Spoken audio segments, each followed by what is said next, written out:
Hello दोस्तों, स्वागत है आप सभी का तेजस कैरियर क्लासेज में। और मैं हूं रमेश सर। जैसा कि आप जानते हैं कि मैंने इसके पहले भी 2 पार्ट्स बनाए हुए थे और ये साधारण ब्याज का सिंपल इंटरेस्ट का तीसरा पार्ट है।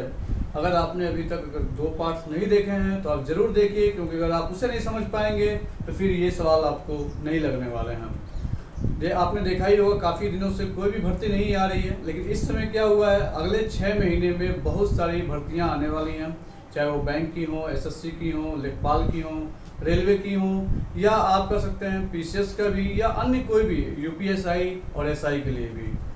उसमें होता क्या है कि मैथ के जो क्वेश्चन आते हैं आपके लिए बहुत ही प्रॉब्लम क्रिएट कर देते हैं। हर चैप्टर में कम से कम 100 सवाल हैं और सभी सवालों को लगाने के लिए आपको फार्मूला याद करना पड़ता है। मेरा उद्देश्य ये है कि मैं आपको सवाल बताऊं बिना किसी फार्मूले के, ताकि आपको फार्मूला याद करने का टेंशन ना रहे। कई बार आपने ऐसा देखा होगा कि हम जो सवाल लगाने वाले हैं उसका फार्मूला अचानक टेंशन की वजह से भूल जाता है और फिर वो सवाल नहीं लग पाता है।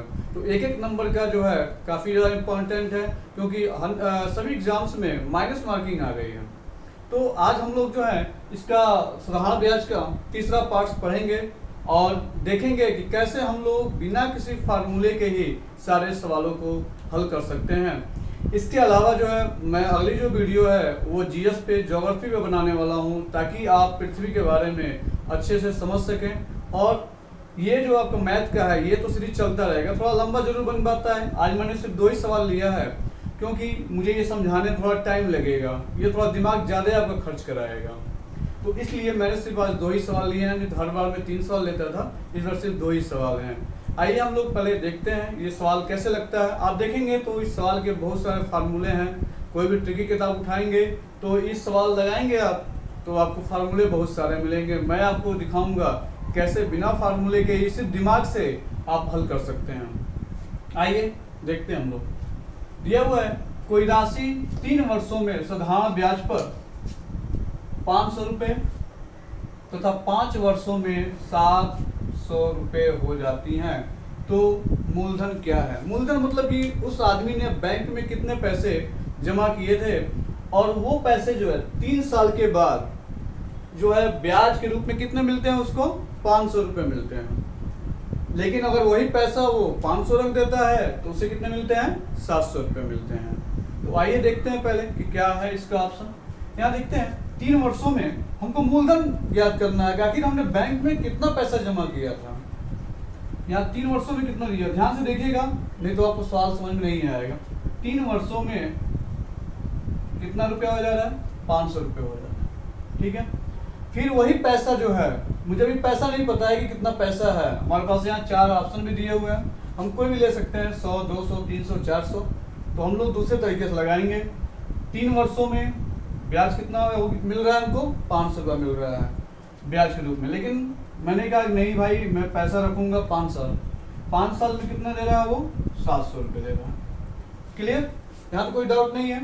3 वर्षों में कोई भी पैसा है, पैसा मुझे पता नहीं है, 100 भी हो सकता है, 200 भी, 300 भी, 400 भी। यहाँ मैं देख रहा हूँ 3 साल में जो अगर हम पैसा रखते हैं तो 3 साल में हमको कितना मिल रहा है, 500 रुपये मिल रहा है। वही पैसा अगर हम 5 साल के लिए फिक्स कर दे रहे हैं तो कितना मिलता है, 700 रुपये। आइए यहाँ देखते हैं हम लोग इसमें क्या है। यहाँ देख रहे हैं कितने साल का अंतर दिख रहा है आपको, 2 सालों का अंतर दिख रहा है। कितने साल का अंतर दिख रहा है, 2 साल में कितने रुपए का डिफरेंस हो रहा है, 200 रुपये। मतलब ये कि 2 साल में ब्याज हमको कितना मिल रहा है, 200 रुपये। तो 1 साल में कितना मिलेगा, कितना मिलेगा, 100 रुपये। ठीक है, यहाँ तो समझ में आ गया ना। 3 साल में पैसा 500 रुपये हो जा रहा है और 5 साल में कितने हो जा रहे हैं, 700 रुपये हो जा रहा है। तो आप देख रहे हैं ना, जो साल है उसका डिफरेंस कितना है, 2 साल का है, और यहाँ पे डिफरेंस कितना है, 200 रुपये का है। मतलब ये कि 2 साल में हमको 200 रुपये ब्याज मिल रहे हैं, तो 1 साल में कितना मिल रहा होगा, 100 रुपये। इतना तो क्लियर है आपका। आगे चलते हैं, वो ये देखते हैं कि अगर 1 साल में 100 रुपये मिल रहे हैं, तो यहाँ देख रहे हैं आप 3 वर्षों में कुल कितना ब्याज मिल रहा है, 500 रुपये। यहाँ ध्यान दीजिएगा, 1 साल में 100 रुपये मिला, ठीक है, फिर दूसरे साल में कितना मिला, 100 रुपये मिला, और तीसरे साल में कितना मिला, 100 रुपये मिला। तो कुल हमको ब्याज कितना मिल गया, 300 रुपया। कितना मिल गया? 300 रुपया। तो यहाँ देखते ही मैं लगा देता हूँ ब्याज 300 रुपया, जो 500 रुपये पाए हैं उसमें से मैं 300 रुपया क्या कर ले रहा हूँ, माइनस कर ले रहा हूँ। तो कुल कितना पैसा बच जाएगा? 200 रुपये बच गया। देखा आपने? अभी आपको समझ नहीं आएगा, थोड़ा सा समझना पड़ेगा। यहाँ दे रहा है कि 3 सालों में कोई धन है जो हमने जमा किया है बैंक में, और बैंक हमको 3 साल बाद 500 रुपया दे रहा है। फिर हम 5 साल अगर वो पैसा रखते हैं तो कितना देता है? 700 रुपया देता है। हम यहाँ देख रहे हैं कि 2 साल में हमें कितना रुपया फायदा हो रहा है? 200 रुपये फायदा हो रहा है। 1 साल में कितना होगा? 100 रुपये। अगर 1 साल में 100 रुपये मिलता है पहले साल में, तो दूसरे साल में कितना मिलेगा? 100 रुपया। और तीसरे साल में कितना मिलेगा? 100 रुपया। कुल कितना रुपया ब्याज के रूप में मिल रहा है हमको? 300 रुपया तो ब्याज ही हो गया। और हमको बैंक दे कितने रही है? 500 रुपये। तो 300 रुपया क्या हो गया? ब्याज हो गया। यही ना कुल अमाउंट है हमारा। कुल अमाउंट हमारा कितना है? यही 500 रुपया है, जो कुल हमको टोटल 3 साल में मिल रहा है। तो 300 रुपये तो हमारा क्या हो गया? ब्याज ही हो जा रहा है। तो हमारा मूलधन कितना बच रहा है? मूलधन आप यहाँ से माइनस कर देंगे 500 में 300, तो मूलधन कितना बच गया? 200 रुपये बच रहा है। देखा आपने कैसे जो है ये सवाल अगर आप प्रैक्टिस करेंगे तो अपने आप लग जाएगा सवाल में, कोई भी प्रॉब्लम आपको नहीं होगी। अन्यथा आप फार्मूला लगाएंगे तो बहुत टेढ़ा वाला फार्मूला है, आप याद एक भी नहीं कर पाएंगे। तो ये मैंने आपको समझा दिया है कि 3 साल में 500 मिल रहा है, फिर 5 साल में 700 रुपये हो जा रहे हैं। मैं यहाँ देखा कि 2 साल में डिफरेंस कितने का हो रहा है? 200 रुपये का हो रहा है। 2 साल में 200 रुपये, तो 1 साल में कितना हो गया? 100 रुपये। ठीक है, लेकिन यहाँ क्या कर रहा है? 3 वर्षों में सुरहा ब्याज पे 500 रुपये दे रहा है। तो 1 साल में 100 रुपये पा रहा है, तो 3 साल में कितना पाएगा ब्याज? वो 300 रुपये पाएगा।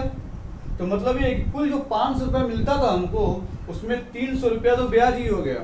तो हमारा मूलधन कितना बच गया? 200 रुपये हो गया। मतलब ये कि मैंने बैंक में 200 रुपया क्या किया था? जमा किया था, और हर साल मतलब 3 साल ब्याज मिला मुझे 100 रुपये। तो कुल कितना हो गया? 500 रुपये हो गया। मतलब ये कि हमारा जो ऑप्शन है वो क्या है? 200 रुपये सही है। 1-2 बार इसको आप जब लगाएंगे तो आपको जरूर ये सवाल आने लगेगा। इस टाइप के सवाल बहुत एग्जाम्स में आते हैं। और अगर आपको मेरा पढ़ाना और समझाना अच्छा लगता है तो मेरे चैनल को आप सब्सक्राइब कीजिएगा, अपने दोस्तों के साथ शेयर और लाइक भी कीजिएगा, क्योंकि मैं आपको जितने भी चैप्टर 15-16 चैप्टर हैं मैथ में, जितने भी सवाल मैं बताऊंगा आपको बिना किसी फार्मूले बताऊंगा।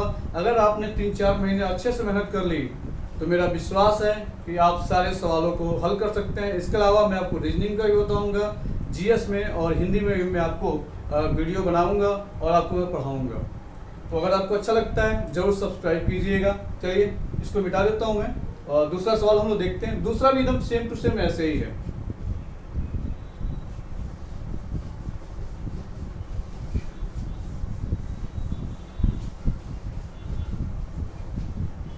आइए हम लोग दूसरा सवाल देखते हैं। दूसरा सवाल क्या है? कोई धन 2 वर्षों में, कितने वर्षों में? 2 वर्षों में कितना हो जाता है? 900 रुपये हो जाता है। यहाँ देखिए मैं जैसे कर रहा हूँ वैसे करने का प्रयास कीजिए, कुछ टेंशन नहीं होगा। आप ऐसे भी बिना पढ़े भी अगर एग्जाम में जाएंगे तो आप सवाल लगा सकते हैं, क्योंकि ये सारा कहे तो दिमाग का है, रटना एक भी नहीं है, अब सिर्फ दिमाग सोचना है। 2 साल में कितने हो जा रहे हैं? 900 रुपये। कितने हो गए 2 साल में? 900 रुपये। तो 4 वर्षों में कितना हो गया?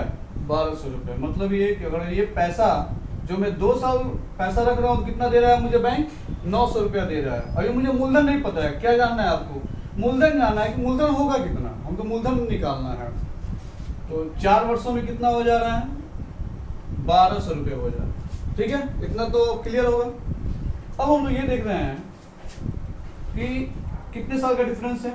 2 साल के डिफरेंस से, और 2 साल में कितने का अंतर हो जा रहा है? यहाँ देखिए तो 300 रुपये का डिफरेंस है। मतलब ये कि 2 साल में जो बैंक है वो कितने का ब्याज दे रहा है? ब्याज कितना दे रहा है? 300 रुपया। मतलब 1 साल में कितना ब्याज देगा हमको? 150 रुपये। कितना ब्याज देगा? 150 रुपये। इतना तो क्लियर हो गया ना कि 2 साल में कोई भी पैसा है हमने बैंक में जमा किया, लेकिन हमें पता नहीं कि बैंक में कितना पैसा उस आदमी ने जमा किया है। बस हमें ये पता है कि बैंक उसको 2 साल में 900 रुपया दे रहा है और 4 साल में 1200 रुपया दे रहा है। इसी के आधार पे हमको निकालना है कि आखिर हमने बैंक में कितना पैसा जमा किया है। 2 साल में 900 रुपये और 4 साल में कितना हो गया? 1200 रुपये। अंतर कितने का हो रहा है? 2 साल में ब्याज कितना मिल रहा है हमको? 300 रुपये का मिल रहा है। तो एक साल में कितना रुपया हो गए? 150 रुपये हो गए। अगर एक साल में 150 रुपया है तो यहाँ देखिए तो ये 2 साल के बाद जो पैसा जमा किया है ना, तो 2 साल बाद कितना दे रहा है? 900 रुपया दे रहा है। तो अगर कुल टोटल मूलधन सहित मूलधन को और ब्याज को जोड़ के 2 साल में पैसा कितना बैंक दे रहा है? 900 रुपया दे रहा है। तो एक साल में कितना हो गया? एक साल में कितना रुपया दे रहा है ब्याज? 150 रुपया दे रहा है। तो 2 साल में कितना दे देगा हमको? कुल टोटल कितना हो गया? 300 रुपया ब्याज हमको मिल जाएगा। कुल ब्याज कितना मिल जाएगा हमको? 300 रुपये मिल जाएगा। तो ब्याज 300 रुपया हो गया, तो जाहिर सी बात है कि जो मूलधन होगा वो कितना रुपया होगा? ये 600 रुपये। ठीक है, फिर से एक बार हम समझ लेते हैं, क्योंकि ये थोड़ा सा मुश्किल टॉपिक है। तो आप 1-2 बार प्रैक्टिस करेंगे और पिछली वीडियो अगर आप देखेंगे तभी आपको ये समझ में आ पाएगा। तो आपको पिछली वीडियो जरूर देखनी पड़ेगी, और वो सभी बहुत ही अच्छे भी हैं, इम्पोर्टेंट भी हैं। उसे आप जरूर देखिएगा और मुझे कमेंट भी कीजिएगा ताकि मैं और अच्छा कर सकूं। यहाँ देख लेते हैं फिर से एक बार, ताकि आपको प्रॉब्लम ना हो। 2 वर्षों में 900 रुपये मिलता है। हमें पता नहीं है उस आदमी ने बैंक में कितने पैसे जमा किए हैं। 2 साल में कितना हो गए? 900 रुपये हो गए। फिर देख रहा हूँ मैं 4 वर्षों में कितना रुपया वो बैंक दे रहा है? 1200 रुपये दे रहा है। तो कितने का डिफरेंस हो गया? 2 साल का डिफरेंस में कितने रुपए? 300 रुपये। तो एक साल में कितना मिल रहा होगा? 150 रुपये मिल रहा होगा। तो एक साल में 150 रुपये, तो 2 साल में क्या हो जाएगा? फिर 150 मिलेंगे। तो ब्याज के रूप में कितने रुपए हो गए उसके? 300 रुपये हो गए। मतलब ब्याज के रूप में 300 रुपये मिल गए। तो जाहिर सी बात है कि यहाँ पे मैं 300 रुपये माइनस कर देता हूँ। यहाँ भी देखिए 300 रुपये माइनस कर दिया तो कितना बच गया? यहाँ पे 600 रुपये बच जा रहा है। मतलब ये कि हमारा जो मूलधन है वो कितना है? 600 रुपये है। आप इस तरह के सवाल को लगाने का प्रैक्टिस कीजिएगा। ये सारे सवाल आप लगा सकते हैं। और अगर आपने अभी तक सब्सक्राइब नहीं किया है तो मेरे चैनल को जरूर सब्सक्राइब, लाइक और शेयर भी कीजिएगा, ताकि और कमेंट के साथ भी कीजिएगा, ताकि मुझे लगेगा कि मैंने जो पढ़ाया है वो आपको समझ में आ गया। नहीं तो मुझे ऐसा कभी कभी लगता है कि मैंने ऐसे ही वीडियो बना दिया है, मेरा टाइम लगता है कि मुझे वेस्ट कर दिया है। Thank you.